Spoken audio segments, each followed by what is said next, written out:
15절에서 20절, 그리고 마태복음 28장 18절에서 20절 말씀입니다.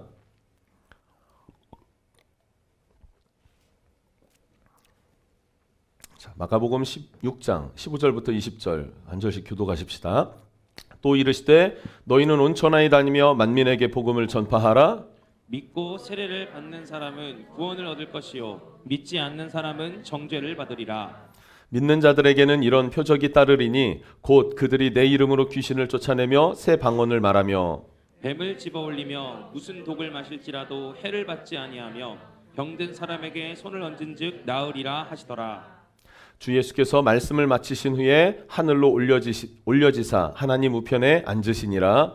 제자들이 나가 두루 전파할세 주께서 함께 역사하사 그 따르는 표적으로 말씀을 확실히 증언하시니라. 아멘. 마태복음입니다. 마태복음 28장 18절에서 20절 말씀 함께 한 소리로 합독하겠습니다. 우리 가정에서 예배하는 성도님들도요, 소리를 내서 읍조려 읽을 수 있기를 바랍니다. 함께 선포하십시다. 시작. 예수께서 나와 말씀하여 이르시되 하늘과 땅의 모든 권세를 내게 주셨으니 그러므로 너희는 가서 모든 민족을 제자로 삼아 아버지와 아들과 성령의 이름으로 세례를 베풀고 내가 너희에게 분부한 모든 것을 가르쳐 지키게 하라. 볼지어다 내가 세상 끝까지 너희와 항상 함께 있으리라 하시니라. 아멘. 예, 가라, 제자 삼아라. 이게 예수님의 마지막 명령이었습니다. 우린 이 명령에 순종할 줄 아는 사람, 이 명령에 우리 심령 가운데 나에게 하시는 말씀이구나 라고 여겨져서 순종함으로 말미암아 참된 그리스도인의 삶을 살아낼 수 있는 여러분 되시기를 축복합니다. 첫 번째 우리 그리스도인의 루틴은요, 기도입니다. 예수를 만나면요, 그리스도인이라고 하면요, 기도하지 않고 살 수 없어요. 그것은 새벽에 교회를 나오지 않는다 하더라도요, 여러분 개인적으로 구별된 시간을 가지고 정한 시간을 가지고 기도하게 돼 있을 거예요. 왜냐하면 그리스도인이기 때문에, 예수 생명이 내 안에 씨앗이 뿌려졌기 때문에 그 예수 생명을 품어내고 자라게 하려면 뭐가 필요합니까? 내 힘으로 안 된다는 걸 깨닫죠. 그러니까 기도하는 것입니다. 기도하는 여러분 되셔야 하는 줄로 믿습니다. 두 번째는 뭐냐? 전도입니다. 복음을 전하는 것입니다. 복음을 전하는데 약간 이런 마음들이 있더라고요. 제 안에 어떤 좀 죄송한 마음인데, 여러분들의 삶에 어려운 부분들이 있는 것들을 제가 알고 있습니다. 그리고 기도하고 있어요. 다 알 수는 없어도 좀 직장 생활이 어렵구나, 가정에서 어려움이 있구나, 개인의 문제에 어려움이 있구나, 건강의 문제에 어려움이 있구나라는 것을 알 수 있겠죠, 제가. 왜냐하면 여러분들을 늘 주시하면서 기도하기 때문에 알게 되는 상황들이 계속 생겨요. 그런데 여러분들을 위해 기도하는데 이 소리 조금만 저 줄여줄 수 있으면 좋겠어요. 제가 너무 크네요. 모니터를든 뭐 좀 줄여주십시오. 알고 있는데 여러분에게 더 위로의 말씀, 격려의 말씀, 하나님 여러분 사랑하시고 여러분을 축복하시고 붙드시고 도우시고 힘이 되시고 여러분을 격려하시고 지지하는 분이 여호와이십니다라는 것을 전하고 싶어요.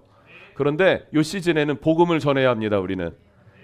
그리고 복음을 전할 때 나의 삶의 문제는 해결된다라는 걸 여러분 믿었으면 좋겠어요. 모든 교회의 문제가 왜 일어나는가? 복음을 전하지 않기 때문이에요. 복음을 전하다 보면요, 복음을 전하기 위해서 기도하게 되고요, 복음을 전하기 위해서요 내 인격의 어떤 화를 참게 되고요, 복음을 전하기 위해서 내가 더 섬기게 되고요, 낮아지게 되고요. 할렐루야. 그러니까 더 뭘 구하게 돼요? 은혜를 구하게 돼요. 오늘 우리 찬양하지 않았나요? 주님의 은혜가 내 안에 들어오면 나는 날마다 기뻐지는 것입니다.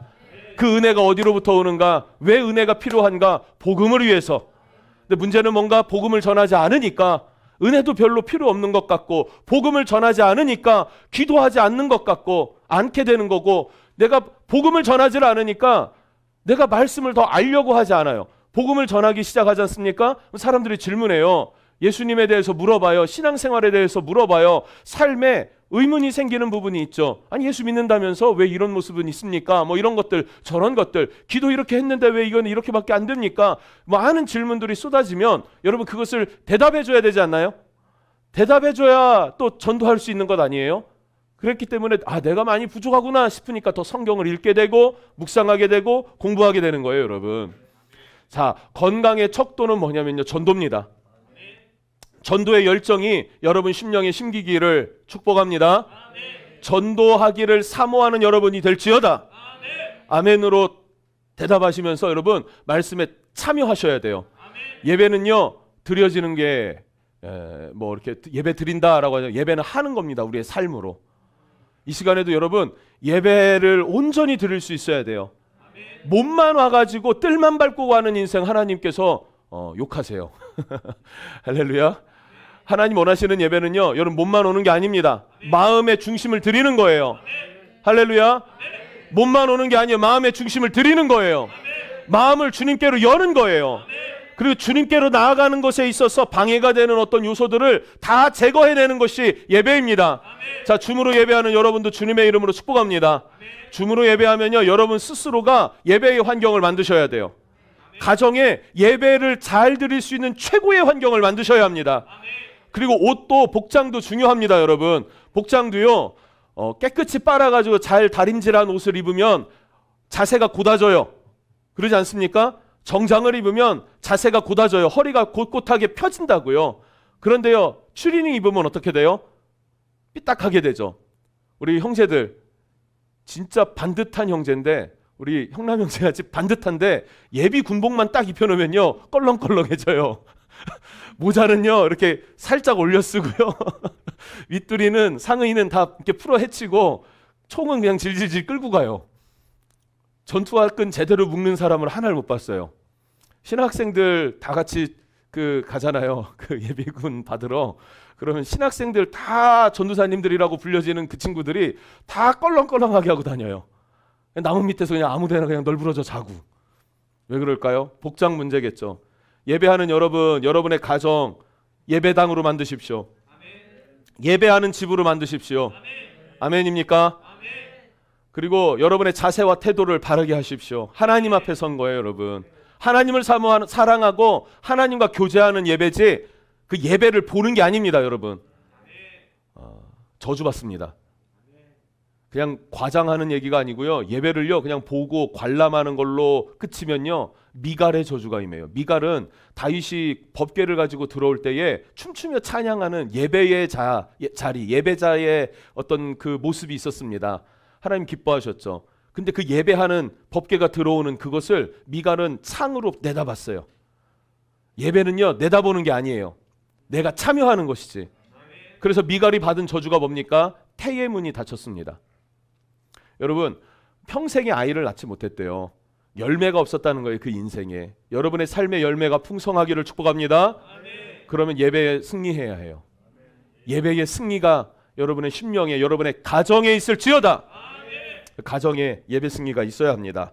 자, 그럼 오늘 말씀을 볼게요. 오늘부터요 마태, 마가, 누가, 요한복음 사복음서에 기록되어져 있는 예수님의 마지막 지상 명령, 사명에 대해서 나누려고 합니다. 우리에게 마지막 주신 미션, 예수님이 승천하며 올라가실 때 마지막 남겨진 제자들에게 주신 미션, 그것은 무엇인가? 이거 나눠보려고 합니다. 일전에 작년에 제가 새벽에 그리고 수요일에 이렇게 나눴던 기억이 있습니다. 한 17, 8번 해가지고 전도에 대해서 나눴던 게 있는데 그걸 좀 압축해갖고 포인트를 뽑고 정리해서 말씀을 나누려고 그래요.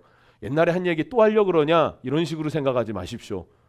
그거 아니고 할렐루야. 괜히 제가 찔려서 이렇게 얘기하는 거예요. 예. 혹시 그럴까봐 게으르게 하려고 하는 게 아니고요. 굉장히 중요한 메시지였어요. 나누다 보니까. 그래서 저는 이것을 가지고 전도 교재를 만들 거예요. 작년에 했던 설교 이번에 다시 압축하고 이걸로 전도 교재를 만들어서 여러분 양육을 할 때 마지막에는 전도에 대해서 가르칠 때 이 부분을 가르치려고 합니다. 왜냐하면 이거는 하나님의 말씀이기 때문에 반복한다고 나쁜 거 아니에요, 여러분. 저는 제가 사모하는 어느 메시지들이 있어요. 말씀들이 있어요. 그러면 굉장히 여러 번 듣습니다. 그걸 어릴 때부터 그랬어요. 20살 때부터 이렇게 카세트 테이프 이런 거 들으면서 한번 늘어지도록 듣고 또 듣고 또 들을수록 너무 좋았었어요. 저는 취미가 설교 듣는 거예요. 그때부터 지금까지. 들을 때마다 은혜가 크더라고요. 여러분 하나님의 말씀은요. 반복한다고 지루해지는 게 아니에요. 세상의 것들은 반복하면 지루해지죠. 그래서 보세요 여러분. 윤석전 목사님은요. 늘 기도만 설교하시는 것 같아. 어떤 목사님은요. 늘 전도만 설교하는 것 같아. 어떤 목사님은요. 늘 사랑만 강조하는 것 같아요. 그분의 부르심이 그거기 때문에 늘 그걸 얘기를 해도 영의 메시지이기 때문에 늘 들어도 새로워지는 거예요. 자, 이게 이해가 될 수 있기를 주님 이름으로 축복합니다. 자, 사명 어떤 사명인가? 마가복음 6장 15절 한번 읽어봅시다. 마가복음 6장 15절 말씀입니다. 함께 읽습니다. 시작. 또 이르시되 너희는 온 천하에 다니며 만민에게 복음을 전파하라. 아멘. 이게 명령인데요. 여기서 너희는 이래요. 이르시되 예수님이 말씀하십니다. 너희는, 이 너희가 누굴까요? 예수님의 11 제자죠. 12 제자인데 가룟 유다는 예수님 팔고 도망갔죠. 죽게 됐죠. 저주받았어요. 11명이 남아있는데 그 11명에게 이르시되라고 하는 거예요. 11명에게 이르시되. 그럼 너희는 했을 때 이 11명과 그 예수님의 부활한 것을 본 500여 형제가 있었다라고 고린도전서에 말하거든요. 이 500명의 형제들을 말하는 거예요. 그리고 지금 우리가 성경을 읽을 때 너희는 이라고 했을 때 이 너희가 누굽니까? 여러분입니다. 우리 은혜의 항해 교회입니다. 우리 은혜의 항해 교회는 하고 예수님 말씀하시면서 주신 사명이 무엇입니까? 온 천하에 다니며 만민에게 복음을 전파하라 라는 사명을 주셨어요. 은혜의 항해 교회는 온 천하에 다니며 만민에게 복음을 전파하라. 한번 따라해 보십시다. 은혜의 항해 교회는 온 천하에 다니며 만민에게 복음을 전파하라. 이게 우리에게 주어진 사명입니다. 여러분의 각각 직장이 다르고요, 사는 지역도 다르고요, 그 직장 안에서도 포지션이 다 다를 거예요. 그런데 그 자리에 여러분이 서게 된 이유가 무엇일까요? 심지어 알바하는 그 자리에 형제님이 서 있는 그 이유가 무엇일까요? 너는 그 자리에서 복음을 전파하라고. 그 만민으로 나아갈 때 지금 여기 희연이가 케냐에 있는데 접속했어요. 6시간 빼면 몇 시인가? 11시에서 6시 빼면은 7시? 5시? 뭐 그쯤 됐는데 예배에 참석한 거예요. 그러면 희연이는 어디에서? 케냐에서 복음을 전파하라 라는 거예요. 지금 주님의 명령이. 여러분 어디 계십니까? 여러분이 선 그 자리에서 뭐를 해라? 너는 그곳에서 복음을 전파하라. 이게 예수님이 우리에게 주신 사명이에요, 여러분. 할렐루야. 그런데 그리스도인의 문제는 무엇입니까? 그러니까 우리가 서 있는 그 자리는 복음을 전파하라고 주신 자리다. 내가 서 있는 이 자리는 복음을 전파하라고 주신 자리이다. 자, 복음을 전파한다는 것, 그것은요 데려오라는 얘기가 아니에요. 그건 인도라 그랬잖아요. 지난주에 김태원 목사님이 인도하라는 얘기가 아니라 전도하라는 거예요. 전도는요 이곳으로 끌어오는 인도가 아니라 내게 있는 예수 그리스도가 그에게 전달되는 거예요. 여러분들이 가르치는 포지션에 있습니까? 그럼 가르치는 그 자리에서 가르치시고 그게 끝나거나 사적인 여유 시간이 있을 거 아니에요. 몇 분이라도. 그때는 내가 가진 예수를 전하는 거예요. 흘려보내는 거예요. 이것이 우리에게 주신 명령, 사명. 예수의 사명이 우리에게 부여됐는데 하나님의 나라는 어떻게 확장되느냐? 이 사명이 내게 주신 사명이다라는 확신을 가진 그리스도인으로 인하여서 복음은 확장되는 것입니다. 이 확장이, 복음의 확장이 은혜의 항해 교회에 있을지어다. 할렐루야. 그런데 문제는 뭐냐면 우리 가까이에 있는 가족과 친구와 친척들에게조차도 복음을 전하지 않는다는 것이 문제인 것이죠. 우리가 많이 만나죠. 그리고 많이 대화하죠. 커피숍 갈 때 혼자 가는 사람 있습니까? 있을 수 있어요. 저도 혼자 갈 때 있더라고요. 혼자 가갖고 뭐 설교 준비를 하기도 하고요. 설교를 이렇게 듣기도 하고 합니다. 혼자 갈 수도 있는데 또 대부분의 많은 시간들은, 많은 그 기회는 혼자 가지 않고 누구와 함께 가요. 네, 누구와 함께, 친구와 함께 가고요. 가족들과도 가고요. 뭐 직장 동료들하고도 가고요. 간단 말이죠. 그럼 카페에 가갖고 많은 대화를 나눕니다. 이것에 대해서도 저것에 대해서도 많은 대화를 나누고 많은 카페를 가지만 그곳에서 우리는 복음에 대해서 한마디도 하지 않는 것, 이것이 문제인 거예요. 복음을 전하지 않는다는 거죠. 그래서 우리에게 필요한 건 뭐냐면은 복음을 전하는 습관이 필요합니다. 누구를 만나든지 어디에 거하든지, 아 사장님 참 인상 좋으신데 예수님 믿으시나요? 교회 다니시나요? 안 다닌다 그러면 저는 예수님 만나서 너무 좋은데 예수님을 한번 믿어보세요 라고라도 한마디를 띄워보세요. 그러면 옛날에 다녔어요 뭐라고 나오면은 이제 잡히는 거예요. 하나씩. 그렇게 복음을 전하는 여러분 되셔야 합니다. 여러분. 여러분 복음을 전해야 한다라는 부담감이 예수 만나면 생깁니다. 예수님을 만났다, 거듭났다. 자, 복음이 우리에게 들어와서, 복음인 예수 그리스도가 우리에게 들어와서 내가 회심한 성도다, 거듭난 성도다라고 하면은 복음을 자연스럽게 전도하게 돼 있어요. 전하게 돼 있는 거예요. 복음을 전하게 되는데 이 부담감이 우리에게는 모두가 와요. 자, 복음을 전해야 된다라는 부담감이 없었던 분 계십니까? 그럼 다 여러분 회심 성도예요. 그죠? 아, 내가 복음을 접했더니 이 복음 너무 좋은 거구나. 이 복음은 정말 생명이구나 라는 걸 내가 느끼니까 전하는 거예요. 제가 굉장히 괜찮은 보리굴비집을 발견했어요. 말하게 되더라고요. 여보, 먼저 집에 와서 여보, 좋아할 것 같아갖고 우리 집사람이. 근데 나 보리굴비 안 좋아해. 이렇게 나는 뭐 고등어가 좋아, 뭐 이런 느낌이에요. 예. 그래도 그 다음에 그래도 같이 한번 가자 이렇게 되더라고요. 같이 한번 가자 이렇게 되더라고요. 여러분은 어떻습니까? 좋은 카페를 발견하면은 인스타에 올려서 알리잖아요. 만방에 전하잖아요. 귀한 카페 발견했어요 하고 막 전도하잖아요. 그렇죠? 그리고 약간 강제적으로 전할 때도 있죠. SNS에 샵 하나 붙여주면은 사이다 한 병 줄게요 이러면은 또 붙여주고 전도해 주잖아요. 그러지 않나요? 예. 근데 우리 예수 복음 만났고 예수님이 우리 안에 있는데 이거 전하지 않는 것은 둘 중에 하나죠. 내가 예수 안 만난 거거나 예수 만난 게 거짓이거나. 예수님을 전해야 되는 거예요. 근데 누군가는 그 부담감을 가지고 그냥 환경과 상황에 짓눌리고 두려움에 짓눌려서 포기하거나, 누군가는 그 부담감이 이겨내기 위해서 기도하고 말씀 붙잡고 순종하여서 열매를 맺거나. 둘 중에 하나예요. 부담은 누구에게나 오지만 그 부담감을 이겨내는 사람과 부담감에 짓눌리는 사람이 있습니다. 나는 모태신앙이라 못해요 라 그러면은 그건 자기 스스로 못해라는 틀을 입혀서 합리화시켜서 나는 못한다라고 그냥 하면서 안 하는 거예요. 그런 거 없습니다. 그런 거 없어요. 못해라 못하는 거 없어요. 없습니다. 모태신앙들 아멘 하십시오. 예, 그런 거 없어요 여러분. 왜 근데 주님은 이렇게까지 마지막 지상 명령으로 복음을 전하라, 만민에게 나아가라 라고, 가라 라고 말씀하시는지 아십니까? 그건 16절입니다. 여러분 한번 읽어보십시다. 16절 시작. 믿고 세례를 받는 사람은 구원을 얻을 것이요 믿지 않는 사람은 정죄를 받으리라. 아멘. 이것 때문에 그래요. 예수님이 마지막 사명으로 우리에게 명령하신 것 가라! 예요. 고! 가라! 왜 가라고 하시는가? 복음을 전하라고 가는데 왜 마지막까지 그 복음을 전하라고 명하셨냐면, 우리가 복음을 전하지 않으면 전하는 자가 없는데 어찌 들으리요? 듣지 못했는데 어찌 믿으리요? 라 그래요. 그렇죠? 그러니까 우리가 가서 전하면 뭐 한다? 듣는 사람 중에 10명이면 10명, 20명이면 20명, 그 사람들 중에 듣는 사람이 있을까요? 없을까요? 듣는 사람이 있다는 거예요. 그 듣는 사람은 어떻게 한다? 들었기 때문에 믿는다.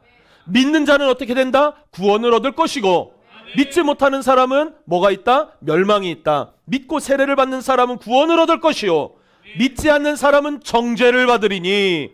정죄가 뭡니까? 너는 이것이 잘못됐고 죄악이기 때문에 너는 지옥에 갈 수밖에 없다라는 거예요. 심판을 받는다는 이야기입니다, 여러분.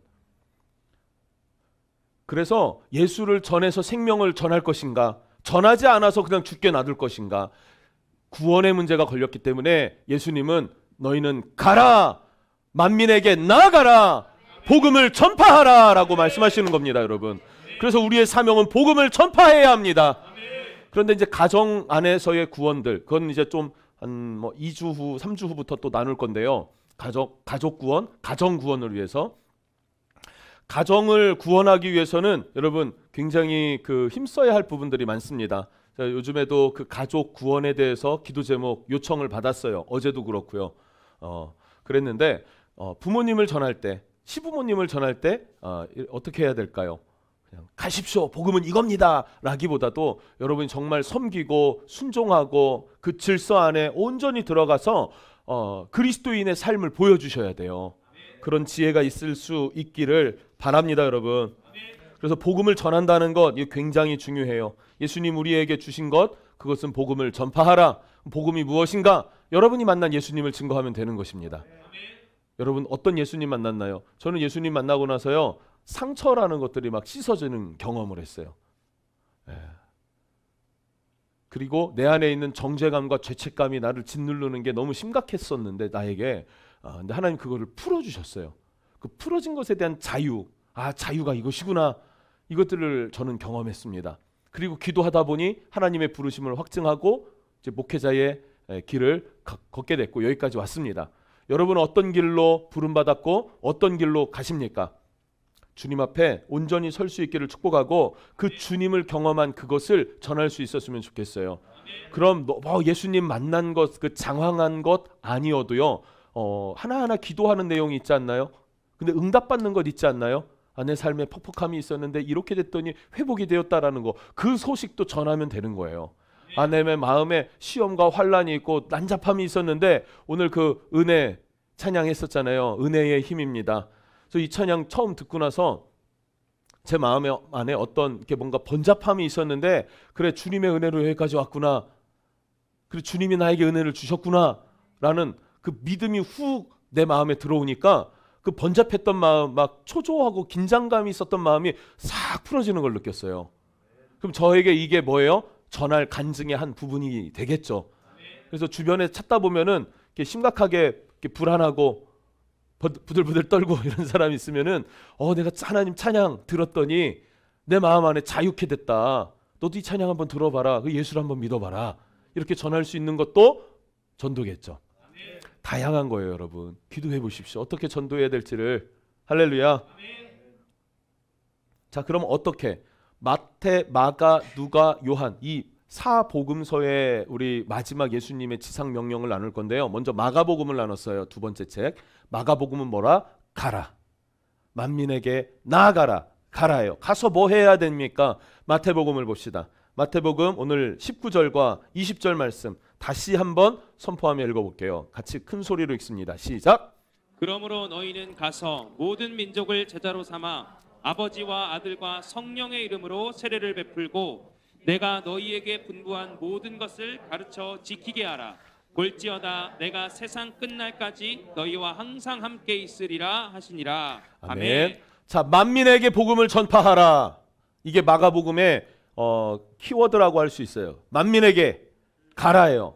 그럼 마태는 뭐라고 말하냐면 그러므로 너희는 가서 모든 민족에게로 나아가야 합니다. 열방으로 나아가야 합니다. 어제 오전에 어느 목사님하고 교제를 했어요. 심플리교회 김영준 목사님인데 그 목사님 동기 목사님이 이렇게 사역을 하다가 영국 맨체스터에 가서 사역을 했대요. 한인 교회를 세웠대요. 4년 만에 성장이 됐대요. 근데 1시간 거리에 리버풀이 있대요. 저는 축구를 좋아했고 리버풀이 어디 있는지 알고 맨체스터가 어디 있는지를 알아요. 다행히도. 그래서 예 가까워요. 1시간 거리예요. 예, 라이벌이에요. 예.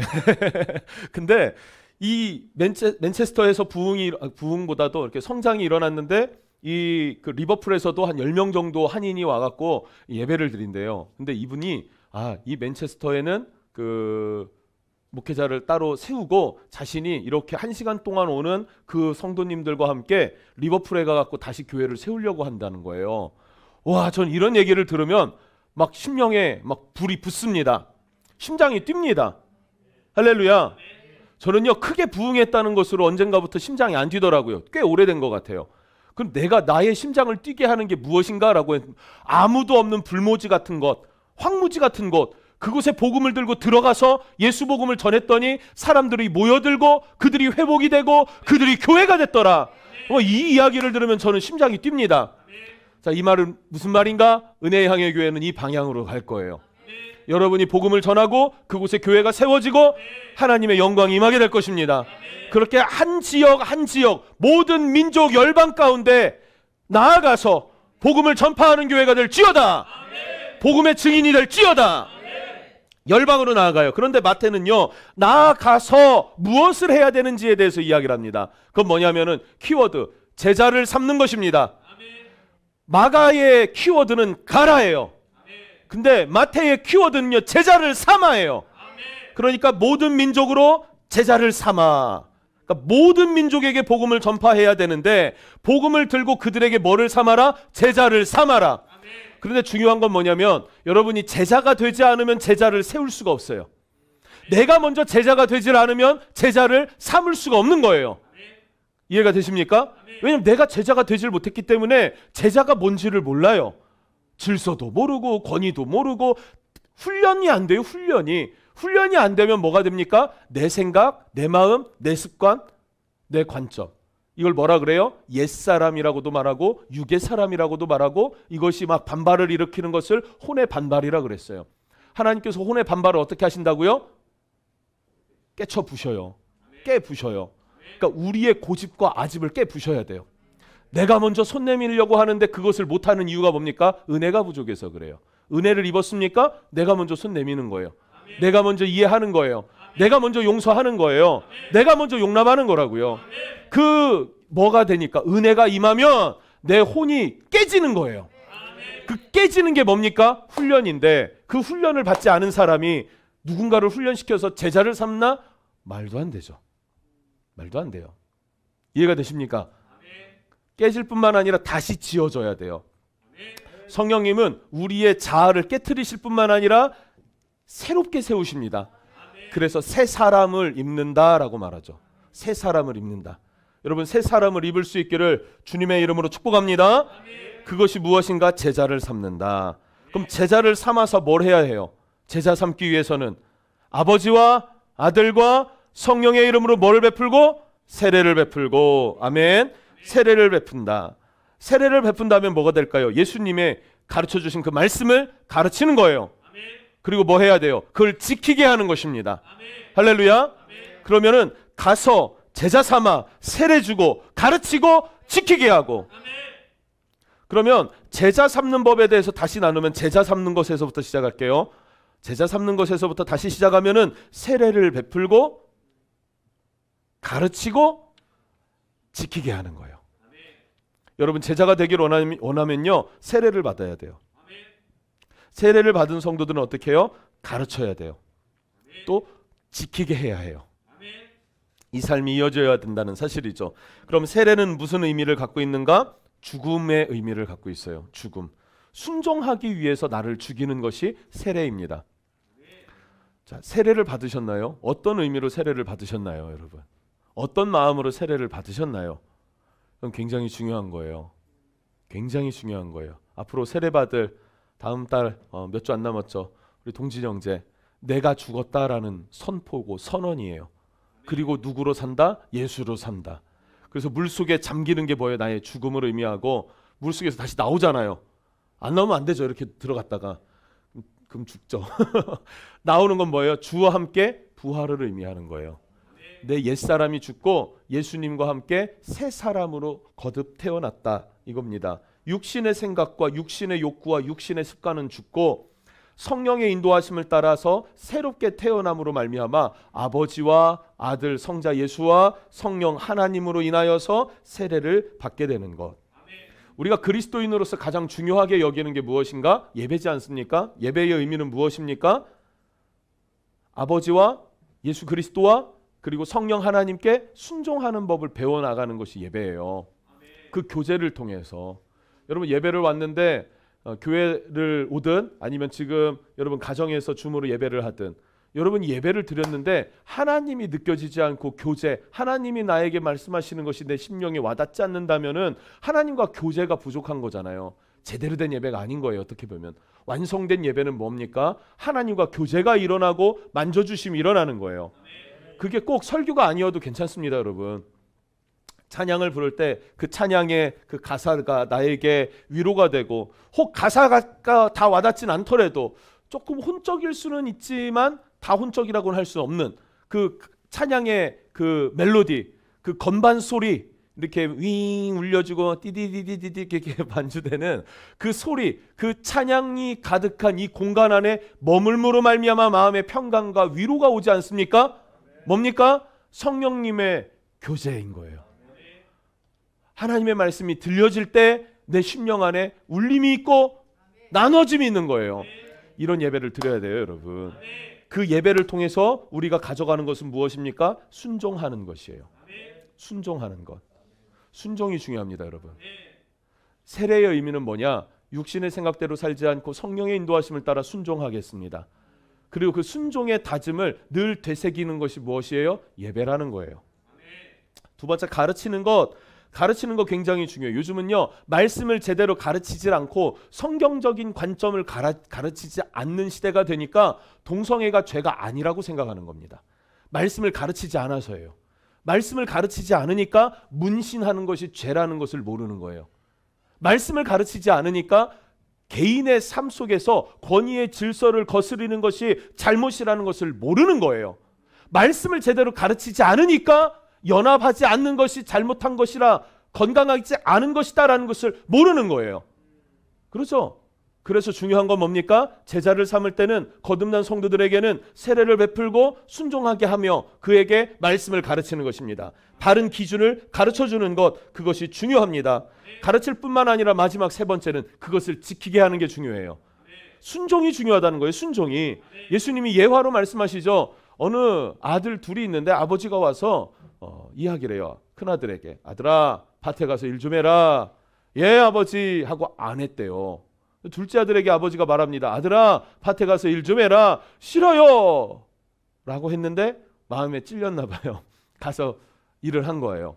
그러면서 예수님이 질문합니다. 어느 아들이 아버지의 기쁨이겠느냐? 어느 아들이 아버지의 기쁨이겠느냐?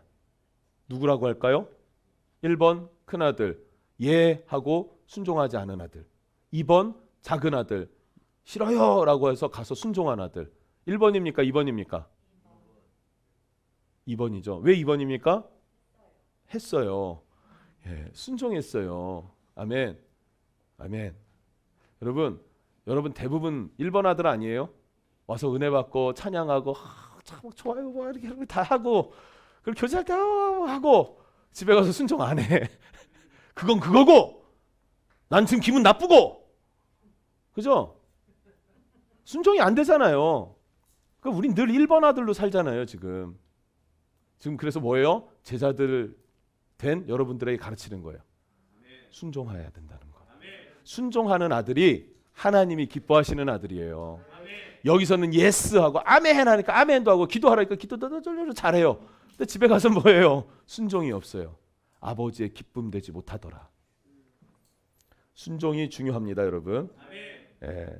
그래서 우리가 이 말씀에 순종하는 거 굉장히 중요한데 이 순종하는 자들에게 예수님 뭐라고 하세요? 내가 세상 끝날까지 너희와 항상 함께 있으리라. 주님이 나와 함께 하지 않는 것 같아요. 순종 안 하니까. 순종하는 자에게 함께 하겠다는 약속을 주셨는데 우리는 순종하지 않으면서 하나님 원망해요. 왜 나와 함께 해주시지 않나요? 예수님 명령이 뭐예요? 만민에게 복음을 전파하는 자에게 내가 세상 끝날까지 함께 하겠다. 모든 민족을 제자로 삼아 아버지와 아들과 성령의 이름으로 세례를 주는 그에게 내가 세상 끝날까지 함께 하겠다. 그런데 너는 함께 하려고 그냥 함께 하기를 원한다고 말은 하지만 정작 너는 내 말에 순종하지 않는 아들이잖아 라고 말씀하시지 않겠습니까, 여러분? 말씀을 정리해 볼게요. 마가복음 16장 15절에서 20절은요 온 세계 온 열방으로 나아가 복음을 전파하라 라고 명령하시고, 마태복음에서는요 복음을 전파하여서 그 다음 단계 뭐라고요? 아버지와 아들과 성령의 이름으로 세례를 주고 가르치고 그것을 지키게 하는 거예요. 지키게 만드는 게 뭡니까? 멘토링이죠. 제자 훈련이죠. 이걸 뭐라고요? 모든 민족을 제자로 삼아.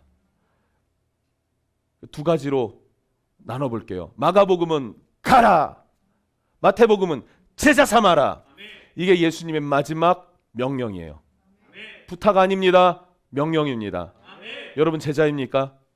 그럼 순종할 수밖에 없을 거예요. 이 부담감을 가지고 복음을 전하는 여러분 되시기를 주님의 이름으로 축복합니다.